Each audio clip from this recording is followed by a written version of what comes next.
চলে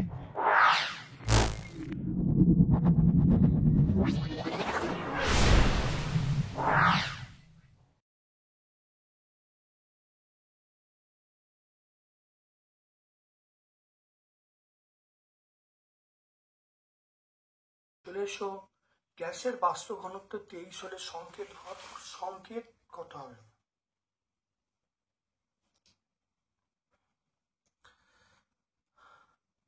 দেখে নাও, এখানে বলা আছে 1.1 ডি এর মান বাষ্প ঘনত্ব বলা আছে 23, তাহলে এম সমান আমরা কি বলবো? এম সমান 2D, 2 ইন্টু 23 মানে 46, তাহলে আণবিক ভর হলো 46। দেখে নাও,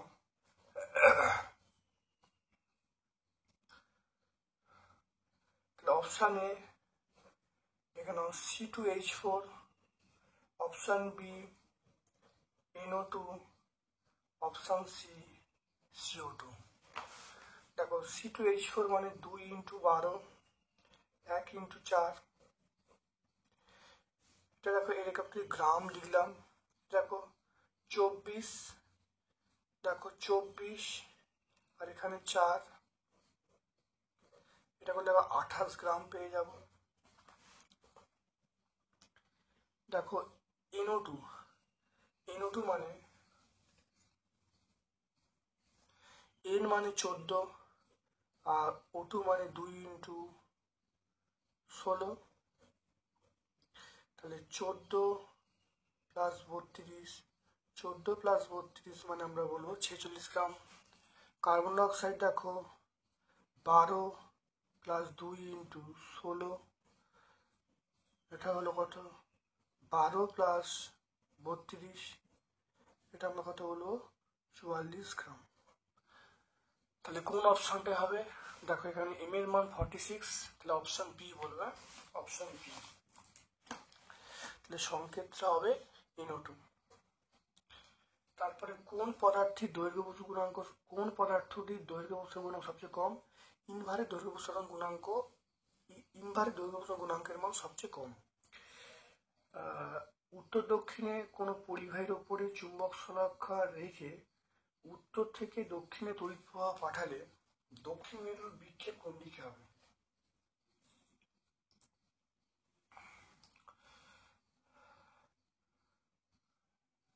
মনে রাখবে সেটা পশ্চিম দিকে, হ্যাঁ, এটা আমরা বলবো পশ্চিম দিকে। অ্যাম্পিয়ারের সন্তরণ সূত্র তাই বলছে, তাহলে এটা আমরা কোন দিক বলবো? পশ্চিম দিক বলবো, হ্যাঁ।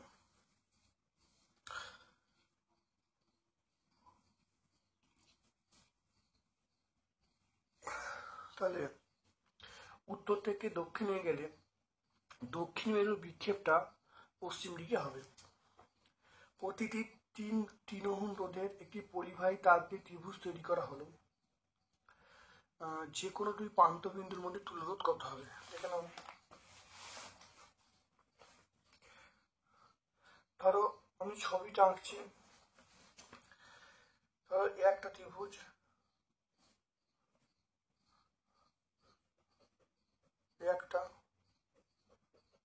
একটা ত্রিভুজের বাহুগুলো হলো প্রত্যেকটা বলা আছে 3 ওহম, এটা এ, এটা বি, এটা সি। এবারে এইটা কি করলে দেখো, এটা দেখো শ্রেণীর সমবায়, এখানে এটা শ্রেণীর সমবায় আছে এই দুটো, রোধটাকে আমি আঁকতে পারি এরকম ভাবে, এরকম এটা 3+3 মানে 6 ওহম। তাহলে এখানে দেখে না এই দুটো প্রান্তের মধ্যে রোধ, অর্থাৎ বি এবং সি প্রান্তে এখানে বি দেবো আর এখানে সি দেবো, এটা যোগ করা হলো। তাহলে যোগ করলে এই রোধটা 3+3 যোগ করলে কত হবে? এটা শ্রেণীর সমবায় আছে, তাহলে যোগ করলে 6 হবে। 6-এর সঙ্গে কি আছে? 6-এর সঙ্গে 3 ওহম, আমরা কি বলবো? প্যারালালে আছে। তাহলে আরপির মানটা সমান্তরাল সময় রোধ মানে দুটো রোধের গুণফল বাই দুটো রোধের যোগফল। তাহলে দুটো রোধের গুণফল কত? 6 ইন্টু 3 বাই 6+3, তাহলে এটা 18/9, এটা হলো আরপির মানটা পেয়ে গেলাম 2 ওহম।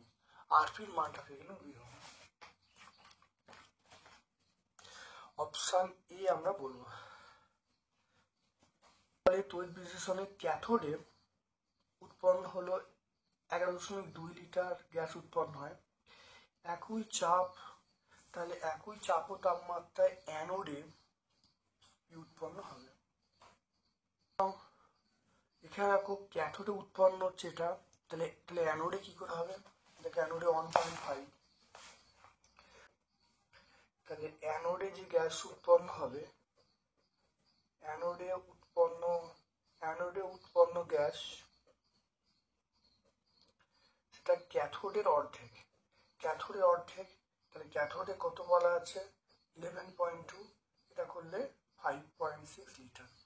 মনে রাখতে হবে ক্যাথোডে যা উৎপন্ন হবে অ্যানোডের অর্ধেক উৎপন্ন হবে, তাহলে অনুপাত কত হবে? তাহলে এখানে দেখো মানটা হবে 5.6 লিটার। এটা কোন অপশনটায়? অপশন ডি পাবো।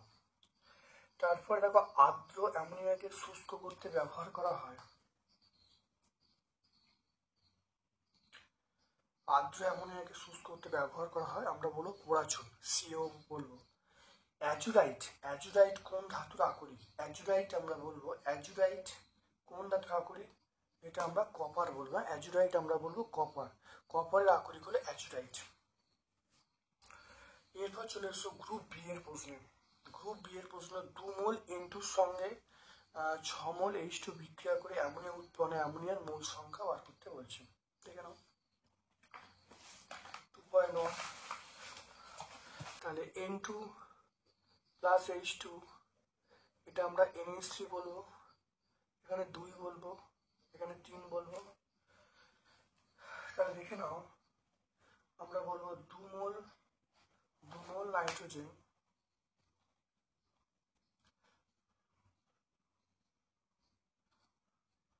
তাহলে 2 মোল নাইট্রোজেন, দেখ এখানে দেখো 1 মোলের জন্য অ্যামোনিয়ার পরিমাণ মানে অ্যামোনিয়ার মোল সংখ্যা কত? 2, তাহলে 2 মোলের জন্য কত হবে? 2 × 4 হবে। তাহলে এখানে আমি উভয় পক্ষে দেখো 2 দিয়ে গুণ করি, উভয় পক্ষে 2 গুণ করলাম, তাহলে 2N2, এটা 2 দিয়ে গুণ করলে 6H2, এটা 2 দিয়ে গুণ করলে 4NH3। দেখতে পাচ্ছ? তাহলে 2 মোল নাইট্রোজেন 6 মোল হাইড্রোজেন এটা বিক্রিয়া করে কত? 4 মোল NH3 উৎপন্ন করলো। এখানে অ্যান্সার কি হবে? 4 মোল। দেখে নাও আমরা বলবো 4 মোল।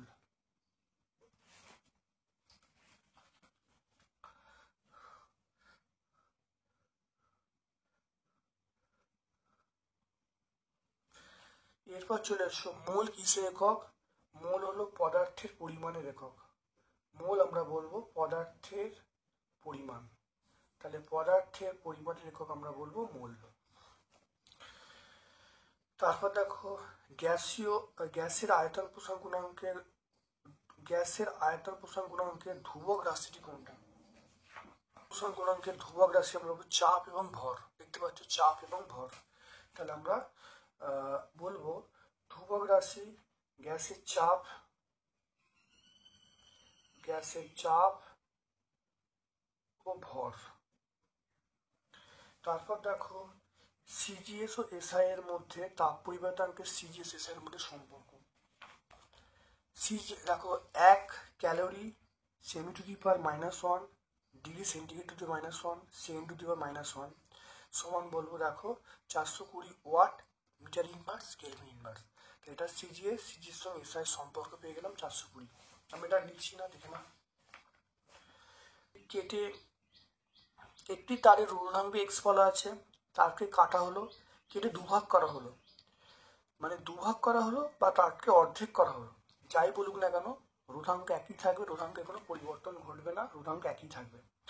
তারকে যদি কেটে ফেলা হয়, কেটে দুভাগ করা হয় বা তারকে অর্ধেক করা হয়, দুই ক্ষেত্রেই কিন্তু রোধাঙ্কে কোনো পরিবর্তন হবে না, রোধাঙ্ক একই থাকবে। নিউট্রাল তারের আবরণের বর্ণ কি হওয়া উচিত?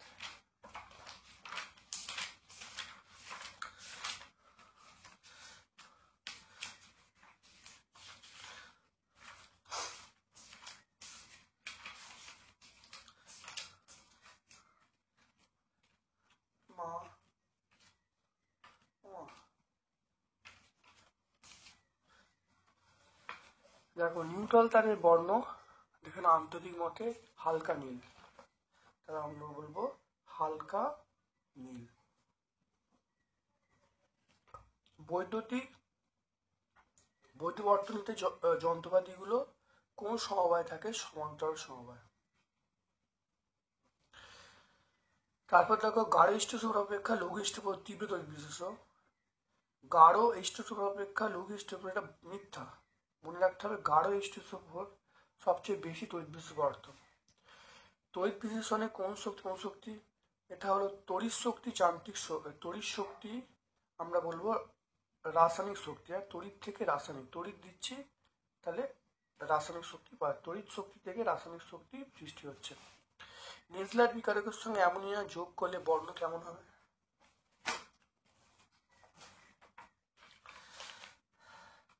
দেখে নাও, নেজলার বিকারক দেখো তামাটে বাদামি, দেখতে পাচ্ছ তামাটে বাদামি,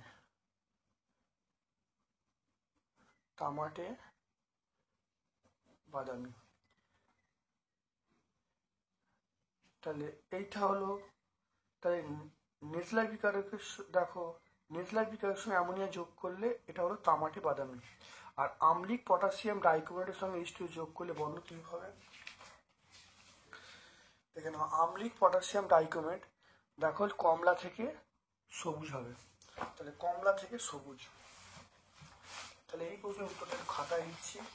2.8 এটা হবে কমলা থেকে সবুজ, সবুজ বর্ণ হবে। তাই 2.8 উত্তর আমরা বলবো কমলা থেকে সবুজ বর্ণ হবে। কোন ধাতুকে সেল প্রোটেক্টিং মেটাল বলে? আমরা বলবো অ্যালুমিনিয়ামকে সেল প্রোটেক্টিং মেটাল বলবো। তারপর চলে এসো গ্রুপ সি এর প্রশ্নে। তড়িৎচুম্বকী আবেশ সংক্রান্ত লেঞ্জের সূত্র লিখতে বলছি।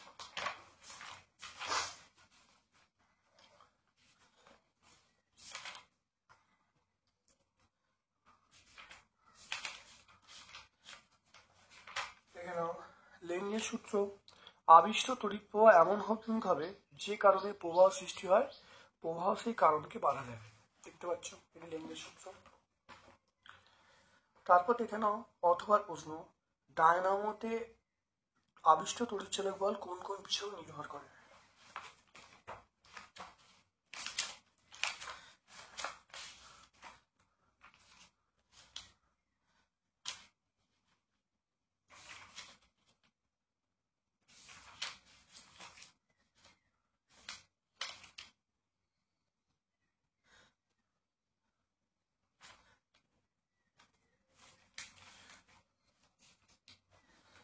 দেখে নাও, একটা হলো আর্মেচারের পাক সংখ্যা বাড়িয়ে তড়িৎচালক বল বৃদ্ধি করা যায়। নাম্বার 2 হলো শক্তিশালী তড়িৎচুম্বক ব্যবহার করলে কুণ্ডলীর ক্ষেত্রফলই বাড়ানো হয়, বা কুণ্ডলীকে দ্রুত ঘোরালে এগুলো বৃদ্ধি পাবে।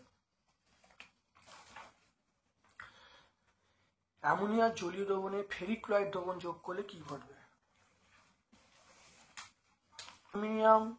অ্যালুমিনিয়াম ক্লোরাইডের জলীয় দ্রবণে দেখো, দেখে নাও অ্যামোনিয়া জলীয় দ্রবণে ফেরিক ক্লোরাইড যোগ করলে বাদামি বর্ণের ফেরিক হাইড্রোক্সাইড উৎপন্ন হয়। বিক্রিয়া দেখতে পাচ্ছি, বিক্রিয়াটা।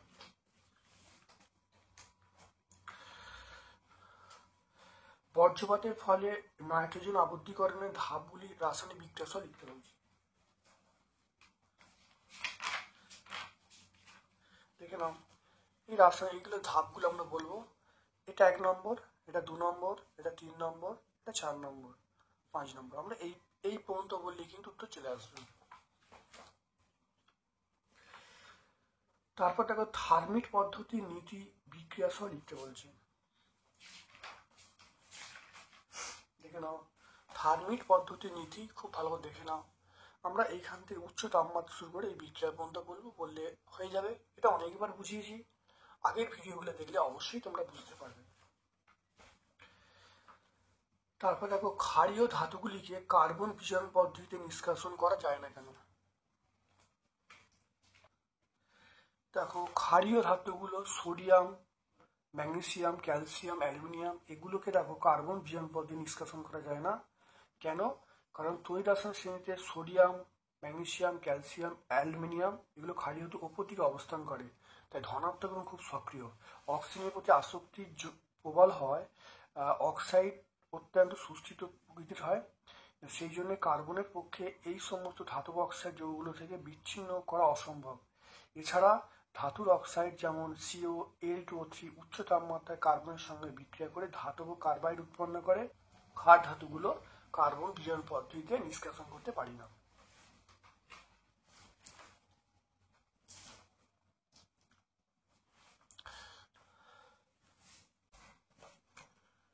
দেখো গ্রুপ ডি এর প্রশ্নে চলে এসো। হাইড্রোজেন পারঅক্সাইডের বিয়োজনে জল ও অক্সিজেন উৎপন্ন হয়। 6.8 গ্রাম হাইড্রোজেন পারঅক্সাইড সম্পূর্ণ বিয়োজনে যে পরিমাণ অক্সিজেন উৎপন্ন হয় তার ভর এবং এসটিপিতে আয়তন নির্ণয় করতে বলছে।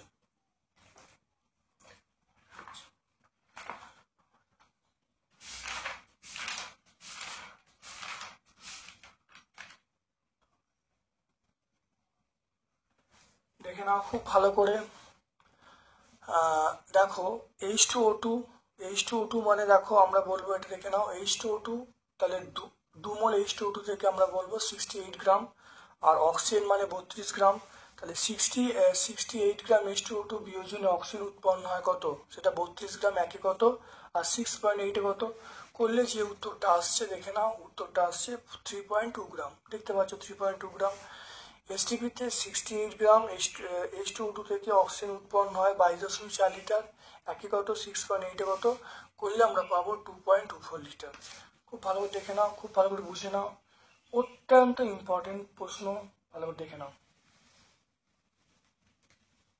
প্রথমে দেখো বিক্রিয়াটা লেখা হয়েছে, হাইড্রোজেন পারঅক্সাইডকে উত্তপ্ত করলে জল অক্সিজেন উৎপন্ন হবে। 2 অণু হাইড্রোজেন পারঅক্সাইড মানে আমরা বলবো 68 গ্রাম, আর এখানে দেখো অক্সিজেন মানে আমরা বলবো কত 32 গ্রাম বা 22.4 লিটার।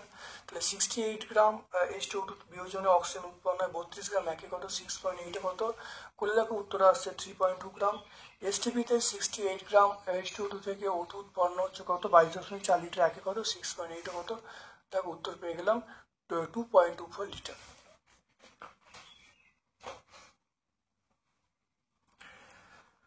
তারপরে দেখে নাও, একটি চুনা পাথর অথবা প্রশ্ন, একটি চুনা পাথরের নমুনায় 90% বিশুদ্ধ। এই নমুনায় 120 কেজিকে খোলা বাতাসে উত্তপ্ত করলে নমুনার ভর কতটা কমবে?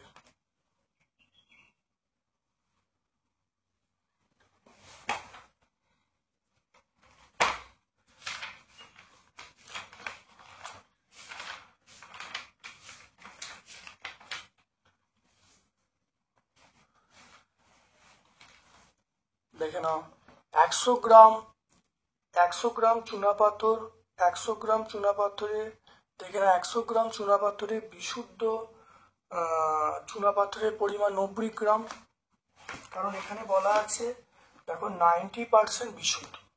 তাহলে 100 গ্রাম চুনাপাথরে বিশুদ্ধ চুনাপাথরের পরিমাণ 90 গ্রাম, একে কত, আর 120 কেজি মানে 120 × 10⁻³ গ্রাম হবে।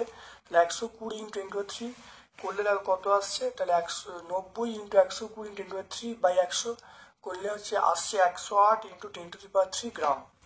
তাহলে এরপর দেখো ক্যালসিয়াম কার্বনেট মানে 100 গ্রাম, আর CO2 মানে কত, CO2 মানে 44 গ্রাম।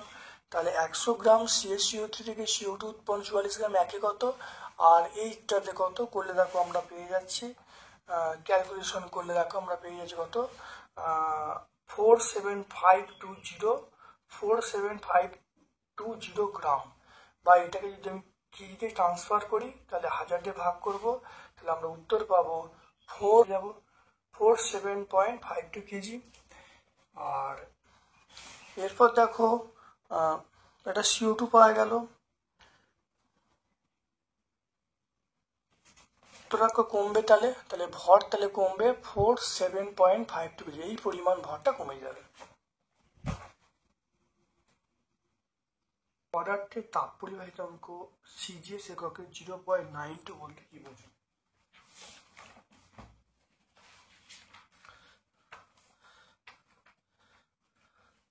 দেখে নাও, এখানে দেখো কোনো পদার্থের একক বেদের জায়গায় 1 সেন্টিমিটার বেদ 1 সেমি স্কয়ার প্রস্থচ্ছেদ যুক্ত দুই বিপরীত পৃষ্ঠের তাপমাত্রা 1 ডিগ্রি সেন্টিগ্রেড হলে এক পৃষ্ঠ থেকে অপর পৃষ্ঠে লম্বভাবে 1 সেকেন্ডে যে পরিমাণ তাপ পরিবাহিত হয় তার মান হলো দেখো 0.92 ক্যালোরি। এই সংজ্ঞাটাই সবটা বলবো। একক বেদের জায়গায় আমরা 1 সেন্টিমিটার বেদ বলবো, একক ক্ষেত্রফলের জায়গায় আমরা 1 সেমি স্কোয়ার প্রস্তুত বলবো, একক উষ্ণতা পার্থক্যের জায়গায় 1 ডিগ্রি সেন্টিগ্রেড বলবো, আর সবটা বলবো যে পরিমাণ তাপ প্রবাহিত হয় তার মানটা হলো আমরা বলবো 0.92। দেখে নাও কোথায় গেল 0.92 ক্যালোরি। তারপর চলে এসো তড়িৎ প্রবাহের সঙ্গে তাপ প্রবাহের তুল্য ধারণা থেকে রোধের রাশিমালা প্রতিষ্ঠা করতে বলছি। দেখে নাও এটা আমরা অনেকবার হয়েছে, দেখে নাও এই পর্যন্ত করতে হবে, এইখান থেকে শুরু করবে, আমরা এই পর্যন্ত বলবো, বললেই কিন্তু উত্তরটা হয়ে যাবে। তারপর দেখে নাও একটি ধাতুর দৈর্ঘ্য প্রসারণ গুণাঙ্ক বলা আছে, ফারেনহাইট স্কেলে মান কত হবে? দেখে নাও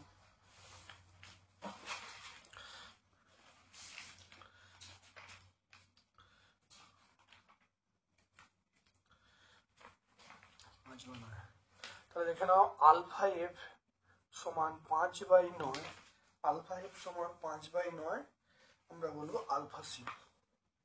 এটা সূত্রটা আমরা জানি।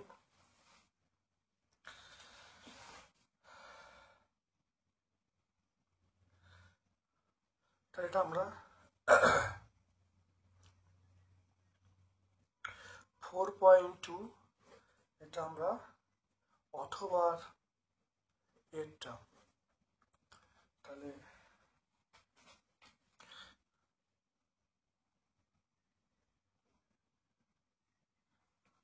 এখানে দেখে নাও তাহলে 5/9 ইন্টু আলফা সি।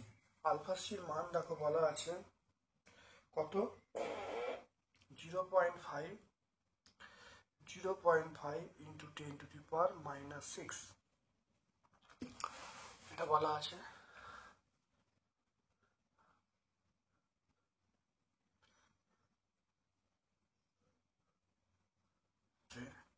সেটা দেখো 0.277 ইন্টু 10⁻⁻6 এটা আমরা বলবো 0.28 ইন্টু 10⁻⁻6 ডিগ্রি ফারেনহাইট আমরা বলবো। দেখে নাও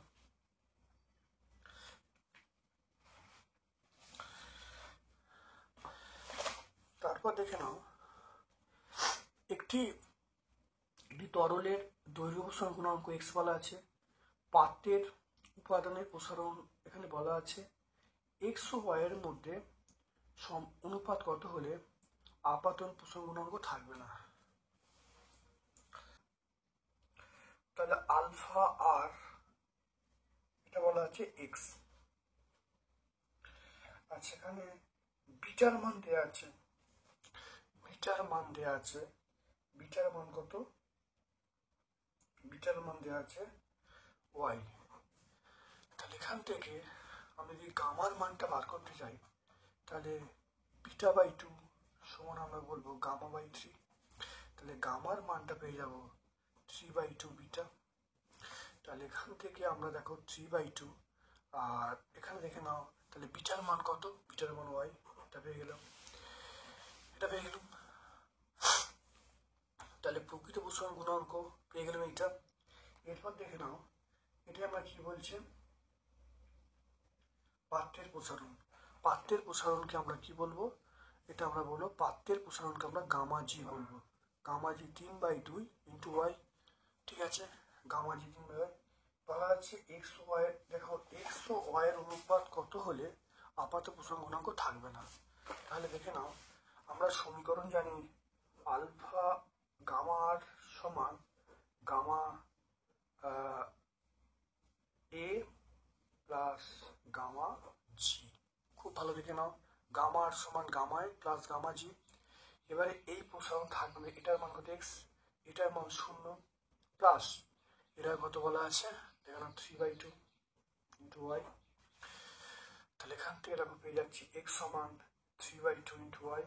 তাহলে এখান থেকে আমরা পেয়ে যাবো x/y সমান 3/2। তাহলে এখান থেকে আমরা পেয়ে যাচ্ছি x/y সমান আমরা বলবো 3:2।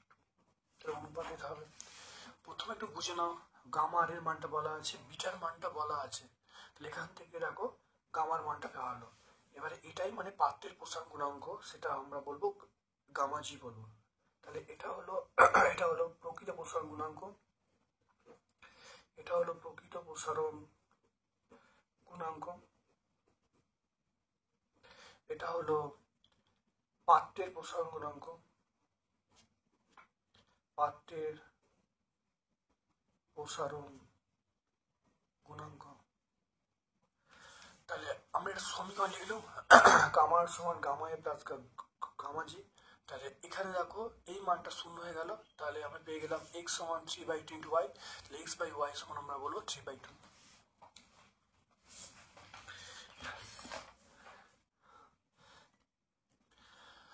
তারপর দেখো চুম্বক বলরেখা কোনো বিন্দুতে স্পর্শক টানলে, চুম্বক বলরেখার কোনো বিন্দুতে স্পর্শক টানলে কোন ভৌত রাশি অনুভব নির্দেশ করে? এটা চুম্বক ক্ষেত্র।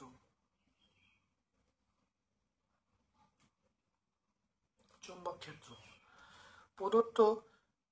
প্রদত্ত ক্ষেত্রে বাল্যচক্রের পরিবর্তন কি হবে? প্রবাহের এবং উল্টে দিলে, আর মেরুদয়ের অবস্থান পাল্টে দিলে, আর তড়িৎ ক্ষেত্র চুম্বক ক্ষেত্র বিপরীতমুখী করলে। দেখে নাও।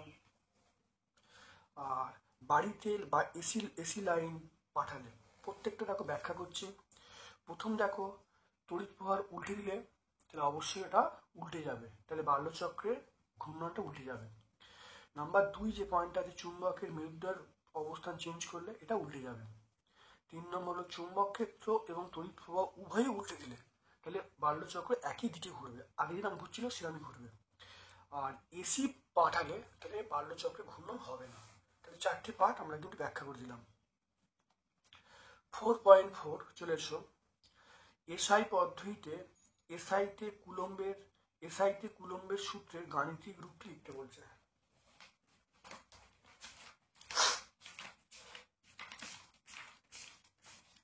দেখে নাও।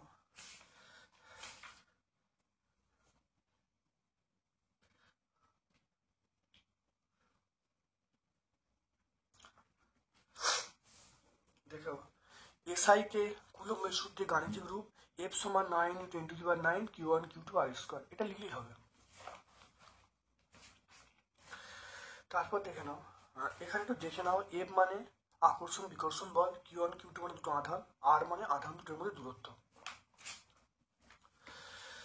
তারপর দেখো তড়িৎ কোষে তড়িৎচালক বল 5 ভোল্ট, অভ্যন্তরে 1 ওহম, কোষটিকে 4 ওহম রোধের মধ্য দিয়ে রোধকের মধ্যে যুক্ত করা হলে 1 মিনিটে উৎপন্নতা কত হবে? 4.4। তাহলে এখানে দেখো ই এর মানটা পেয়ে গেলাম 5 ভোল্ট, আর এর মানটা 1 ওহম, ক্যাপিটাল আর এর মানটা আমরা পেয়ে গেলাম 4 ওহম। সময় মানে টি এর মানটা বলা আছে 1 মিনিট, 1 মিনিট মানে আমরা বলবো 60 সেকেন্ড, 60 সেকেন্ড। তাহলে প্রথমে আমরা প্রবাহ মাত্রা বার করি, প্রবাহ মাত্রা দেখে নাও। তাহলে ই সমান আমরা বলবো I ইন্টু আর প্লাস আর, তাহলে এখানে I সমান আমরা বলবো ই বাই আর প্লাস আর, এটা বলবো। তাহলে ই এর মান কত? 5, আর এখানে দেখো যোগ করলে দেখো 4 আর 1 যোগ করলে 5, তাহলে 5/5, তাহলে I এর মানটা পেয়ে গেলাম দেখো 5/5 মানে 1 অ্যাম্পিয়ার। তাহলে বর্তনীর প্রবাহ মাত্রা পেয়ে গেল 1 অ্যাম্পিয়ার। এবার চলে এসো উৎপন্ন তাপ H সমান আমরা বলবো I²RT মানে I এর মান 1², রোধের মান দেখো 4, আর টি মানে 60, এটা গুণ করলে কত হবে? দেখো গুণ করলে হবে 240 জুল। 240 জুল।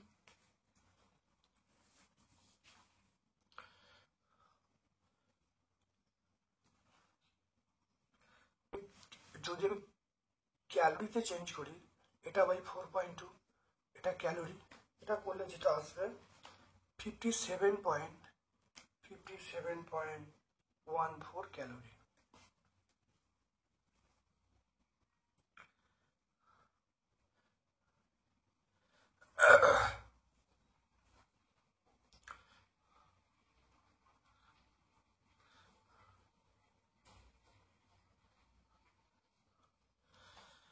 দেখে নাও ই দেওয়া আছে, আর দেওয়া আছে, ক্যাপিটাল স্মল আর দেওয়া আছে, টি দেওয়া আছে। তাহলে কারেন্ট বার করছি, কারেন্ট মানে ই বাই আর প্লাস আর, মানটা বসে আই এর মানে 1 অ্যাম্পিয়ার। জুলের সূত্র থেকে আমরা জানি এই সমান আই স্কোয়ার আর টি, মানগুলো বসিয়েছি। তাহলে বসালে 240 জুল, এখানে উত্তর রাখতে পারি। যদি জুলকে তোমরা ক্যালোরিতে চেঞ্জ করো 4.2 দিয়ে ভাগ করবে, ভাগ করে 51.14 পেয়ে যাবো।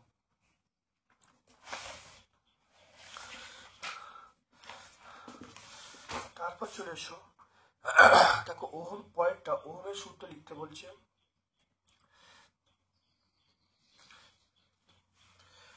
দেখে নাও ওহমের সূত্র, দেখে নাও ওহমের সূত্র লিখতে বলছে।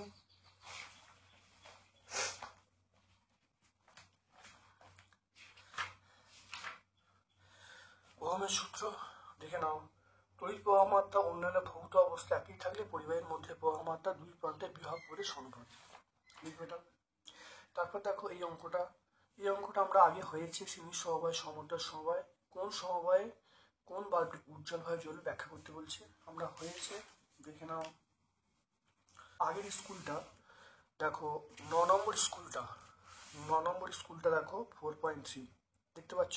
আমি সুন্দর করে ব্যাখ্যা করছি। 9 নম্বর স্কুলটা জলপাইগুড়ি জেলা স্কুল, খুব ভালো দেখে নেবে, তোমরা পেয়ে যাবে। তারপর দেখে নাও 4.5-এ পারদ তড়িৎ পরিবাহী হলে তড়িৎ বিদ্যুৎ নয় কেন। পারদ এবং অম্লায়িত জলের মধ্যে কোনটা তড়িৎ বিশ্লেষণ কেন। পারদ তড়িৎ পরিবহন করলেও এটি মৌলিক এবং তড়িৎ প্রবাহের ফলে পারদের রাসায়নিক পরিবর্তন, দেখে নাও পারদ তরল অবস্থায় তড়িৎ পরিবহন করলেও এটি মৌলিক পদার্থ এবং তড়িৎ প্রবাহের ফলে পারদের রাসায়নিক পরিবর্তন করে নতুন পদার্থ উৎপন্ন হয় না, তাই পারদ তড়িৎ বিশ্লেষণ নয়। কিন্তু অম্লায়িত জল এটা তড়িৎ পাঠালে ক্যাথোডে অ্যানোয়ন ও ক্যাটায়ন উৎপন্ন করবে, বা তড়িৎ পরিবহন করবে। তারপরে প্রশ্ন চলে এসো, কপার তড়িৎদ্বার ব্যবহার করে কপার সালফেটের জলীয় দ্রবণে তড়িৎ বিশ্লেষণ করলে ক্যাথোডে অ্যানোডে বিক্রিয়া লিখতে বলছি।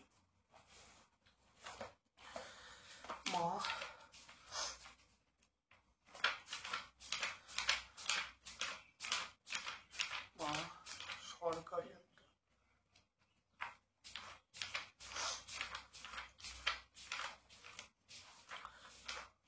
দেখে নাও কপার তড়িৎদ্বার ব্যবহার করে দেখো ক্যাথোডে দেখো সিউ, অ্যানোডে দেখো CO2 প্লাস উৎপন্ন হচ্ছে। আমরা বিক্রিয়াটা বলে দেবো, কপার তড়িৎদ্বার ব্যবহার করে ক্যাথোডে অ্যানোডে কি উৎপন্ন হয়। তারপরে লাস্ট প্রশ্ন 4.6, স্পর্শ পদ্ধতিতে সালফেট প্রস্তুতির শর্ত সহ সমীকরণ লিখতে বলছি। স্পর্শ পদ্ধতি দেখে নাও, স্পর্শ পদ্ধতি দেখে নাও, এটা স্পর্শ পদ্ধতি। প্রথমে দেখো সালফার বায়ুতে পড়ালে সালফার ডাইঅক্সাইডের মিশ্রণটা 450 সেন্টিগ্রেড তাপমাত্রায় 1 থেকে 1.5 বায়ুমণ্ডলীয় চাপে প্ল্যাটিনাম অ্যাসবেস্টের উপর দিয়ে পাঠালে, ভ্যানাডিয়াম পেন্টাক্স অনুঘটন পাঠালে দেখো সালফার ট্রাইঅক্সাইডে পরিণত হয়।